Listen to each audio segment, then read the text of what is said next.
በ1 ሚሊዮን ብር ቤት የለም ምናምን ስላቸው እነሱ የጠበቁትኝ ሪል ስቴት ቤት ነው እኛ ያለው እንጂ ኖርማሊ የሪል ስቴት ቤቶች ላይ ስለሆነ እየደወለ ብዙ ሰው እንደዛ እንትን ብሎ የሪል ስቴት ቤቶች ላይ ነው እንጂ እኛ እያነሳን ያለነው ሐሳቡን ከአዲስ አበባ ውጭ ያሉ ቦታዎች ላይ ሊኖር ይችላል አናውቅም እሱን እኛ የገበያ ጥናት ስላላደረግን እኛ የገበያ ጥናት የሚያደርግነው በዛ ሰዓት ላይ ብዙ ደንበኛ ሲደውል ቅድመ ክፍያ መሆኑ ስንነግራቸው ሲበሳጩ በዛ ክፍያ እንደሌለ እንዲያውቁት ነው ሐሳብ ያስቀመጥነው ምክንያቱም በዛ ክፍያ የለም ነው በቃ በዛ አዲስ አበባ ላይ አይሸጥም አይነት ሐሳቦችን ነው እንጂ 1 ሚሊዮን ተብሎ ማስታወቂያ ይሰራል እንጂ ቅድመ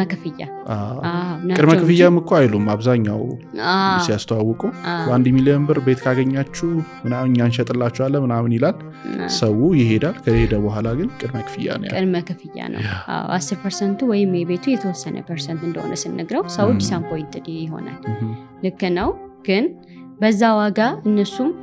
ቤት ሊኖር ይችላል ብለው ማሰብ የለባቸውም ብዬ ነው እኔ ያሰብኩት ምክንያቱም